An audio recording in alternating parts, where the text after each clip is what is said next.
Saya itu singa tua yang luka. Kemudian daripada merusak, ya saya menulis. Kebetulan hobi saya adalah menulis dan saya adalah amateur writer kali ya. Amateur writer itu bukan karena komersial, tetapi karena setiap hari saya punya diary. Zaman dulu saya punya diary. Jadi sekarang sejak 2011 diary-nya saya pindahin ke Facebook. Cuman nama peristiwanya saya sadurkan supaya saya ada memori sedikit gitu ya. Nah, saya heran kenapa buku harian saya dibaca orang, itu aja yang saya heran gitu. Jadi kalau ditanya siapa Bosman gitu ya, saya adalah amatur writer. Jadi dari 2009 sampai 2013 saya memang aktif sekali di dalam membantu negara karena saya merasa terorisme itu adalah act of war, atau terorisme itu adalah tindakan perang yang terkecil. Jadi perang sel, dan dia menggunakan aksi teror atau menakut-nakuti. Tujuannya kalau di negara berkembang seperti Indonesia berbeda dengan sebuah aksi teror di negara maju seperti misalnya di Jepang itu. Kalau di sebuah negara maju, aksi teror dipakai untuk merubah kebijakan. Kalau di negara berkembang seperti di Indonesia adalah merubah pemerintahan. Jadi saya pikir ujung-ujungnya pasti memecah NKRI, dan darah merah kita langsung keluar kalau teroris ini arahnya merubah NKRI gitu ya. Know-how saya adalah bagaimana mengetahui pola pikir mereka kemana, patternnya. Saya interviewnya interview biasa, mereka bahkan tidak menyadari bahwa itu adalah bagian dari interview.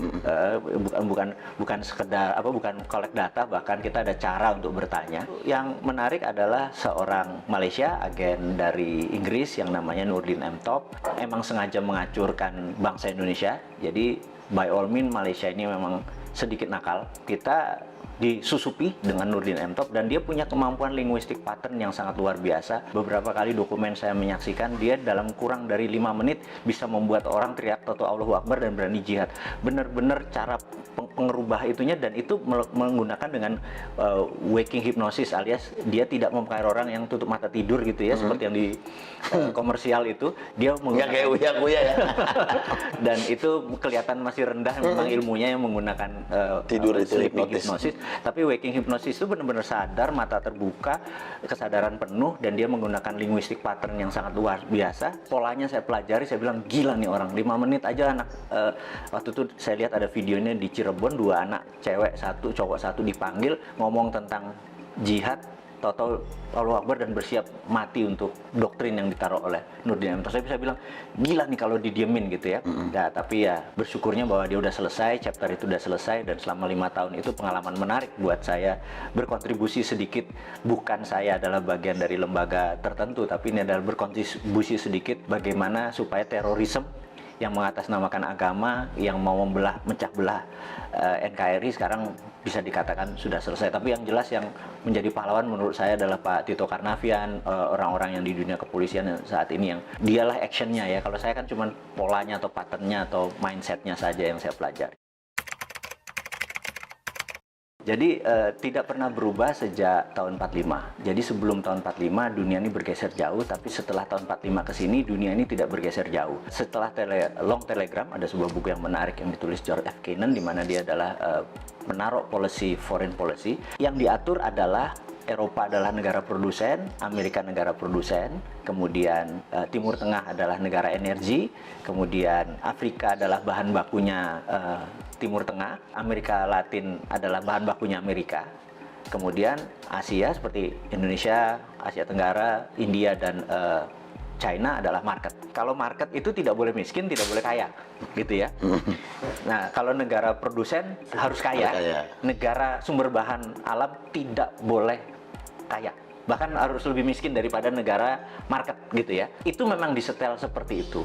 Suatu hari di tahun 80-an, 90-an, di mana musuh Amerika adalah Soviet, zaman presidennya adalah Ronald Reagan.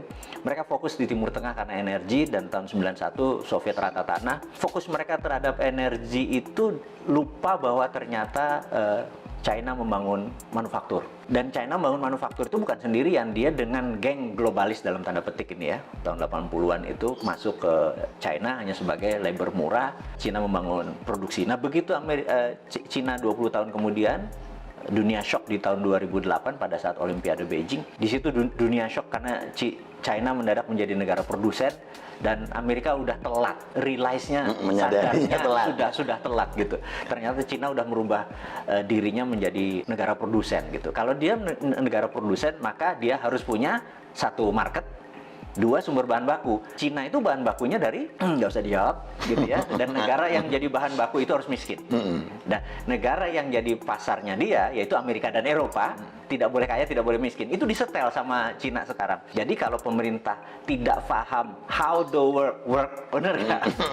Ya kayak sekarang ini kita kayak kikuk mau dagang apa salah semua, pertanian tidak bisa independen, pupuk aja impor dan lain sebagainya karena nggak ngerti gitu ya.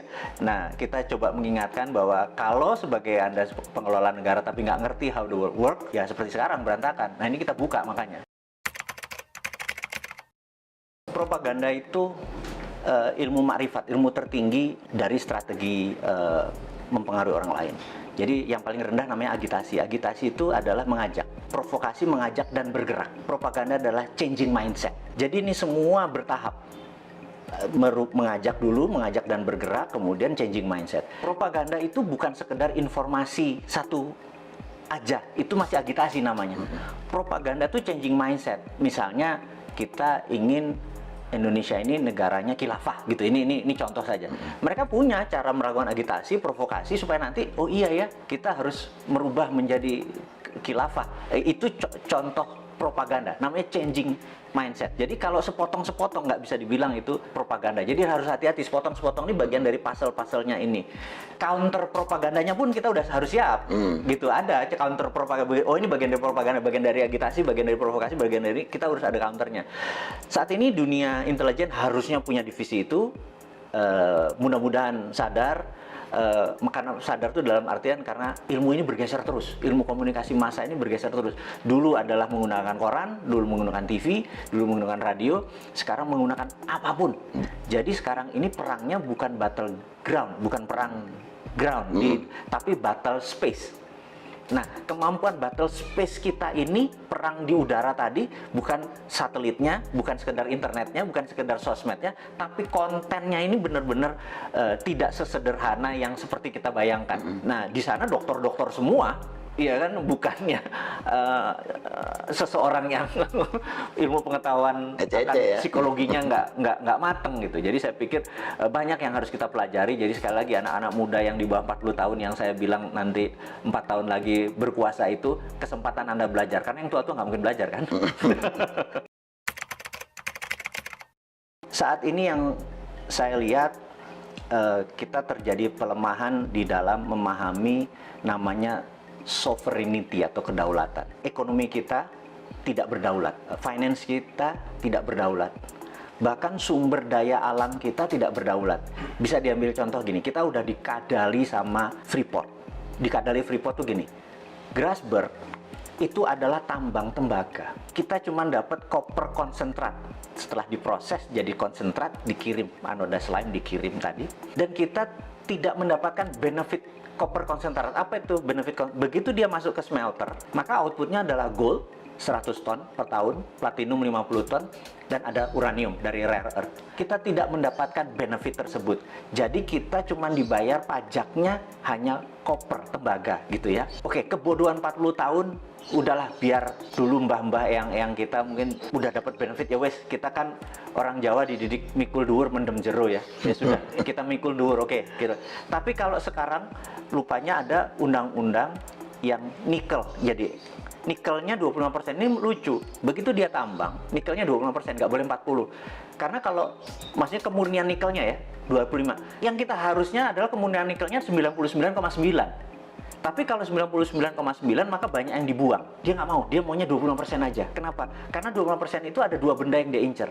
Satu feronya, dua litiumnya. Jadi waktu dibayar, hanya dibayar nikelnya saja. Litiumnya sama feronikelnya sama nikel lateritnya itu gratis. Nah kemudian isu terakhir adalah tin atau timah. yang katanya mau digitukan sama. Tapi sama Cina apa yang dilakukan? Kadar tinnya harus 25% karena di 75% itu masih ada yang namanya thorium, masih ada yang namanya osmium buat laras senjata. Dan kita cuma dibayar timahnya doang gitu ya. Nah, kok masih goblok sih gitu ya, cuman kita ngingetin aja gitu. Yang mbok sekarang sudah sekian lama, ya kalau mau dibayar namanya konten dari mineral tadi yang dibayar. Litiumnya berapa, osmiumnya berapa, thoriumnya berapa, rare earth-nya. Jangan cuma dibayar pokoknya dan nilainya paling murah. Jadi koper tuh paling murah, nikel tuh paling murah, timah juga paling murah, stannum ya bahasa kimianya, SN biar pada inget ini. Pasti pada lupa pelajaran SMA dulu ya, waktu SMA dulu kalau fisika tuh saya inget ada hari libur nanti kita rebus kubis Prancis HEL gitu ya, pada lupa kan pasti kan gitu ya. Nah kita sekedar ngingetin bahwa pelajaran itu penting karena biar nggak dibodoh-bodohin. Biar nggak dibodoh-bodohin. Yang kedua adalah kenapa Indonesia tadi yang jadi marketnya Cina tadi. Karena Tuhan itu sudah baik banget sama bangsa Indonesia aja yang terlalu terpesona dengan bangsa lain. Saya selalu berkali-kali cerita, bayangin ini ada bola dari plastik, transparan, kemudian bola itu kita kasih glitter, bola itu diputer.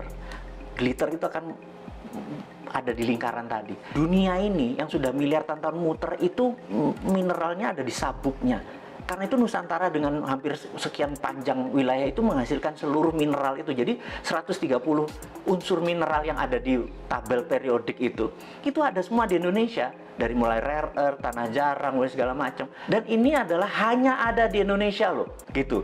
Kenapa kita masih terpesona sama bangsa lain? Ini aja digarap. Kalau kita mau berdaulat, kita buat aja namanya metal road gitu atau mineral road gitu ya. Dulu kan ada spice road misalnya gitu, jalan rempah ya, kita jalan mineral karena kita the only country yang punya itu semua di dunia ini. Itu yang membuat generasi nanti ya, yang 4 tahun lagi berkuasa tadi, ambil itunya Jo, gitu ya. Jangan lu pikirin yang tua-tua ini. Menurut saya adalah diambilnya emas Indonesia sebelum Pak Karno dikudeta. Dan itu gerakannya cantik sekali sehingga depository emas kita lepas hampir 1000 ton gitu ya. Cakep sekali skenario-nya dan itu bisa dibuktikan one of the best. Kalau saya lihat tujuannya Pak Presiden adalah mengingatkan, jadi early warning untuk semuanya bergerak. Tapi kalau kapabilitas dan kapasitasnya memang tidak ada, menurut saya dalam 2-3 bulan ke depan benar-benar diganti secara fisik. Saran saya karena ini bukan biasa saja, ini udah extraordinary, jadi udah bukan extraordinary lagi, udah extraordinary karena economic at war. Di dalam economic at war itu hampir no law, nggak ada hukum. Hukumnya adalah survival of the nation, hukumnya. Jadi gimana bangsa ini supaya survive. Jadi jangan, survive-nya harus cara kayak gini, nah itu lagi normal. Sekarang nggak peduli cara, yang penting bangsa ini survive, intact, utuh, dan cepat. Yang diganti saran saya adalah semuanya. Saat ini menurut saya negara yang paling oke adalah Cina. Karena struktur Cina adalah single party, partainya satu, yaitu PKC, Partai Komunis Cina, dan di dunia ada 7 negara yang single party, salah satunya Meksiko. Jadi dengan adanya single party, mereka bisa orang yang menjadi pemimpin itu benar-benar orang yang memang bukan 5 tahunan, memang punya karir dari bawah ke atasnya baik. Jadi bukan komunisnya sekali lagi ya, yang itunya ya. Jangan salah persepsi ya. Kan? Karena yang single party country. Jadi saya berharap suatu hari Indonesia akan mengadopsi itu revolusi lagi, bener nggak? Sekarang kebanyakan ya. Sekarang terlalu banyak gitu ya. Karena 2-3 pun akan terus seperti Amerika, tapi seperti Meksiko kita tahu dia single party country. Itu saya usulkan one of the best solusi adalah single party country, di mana mereka mau yang menjadi abdi negara, mau jadi public servant, memang berkarir dari bawah gitu ya. Dan jadi antara country dengan party atau partai menjadi satu. Jadi satu yang di 2024 saya harapkan adalah satu muda. Anak-anak muda ya. Iya, muda kalau bisa milenial artinya tidak lebih 44 tahun. Yang kedua adalah dia nasionalis, jadi bukan globalis. Ketiga dia harus religius gitu ya. Terus dia percaya terhadap pluralisme, perbedaan dan sangat toleran. Jadi ya, kalau ada di dalam satu figur, dia adalah figur yang paling cocok memimpin negara ini.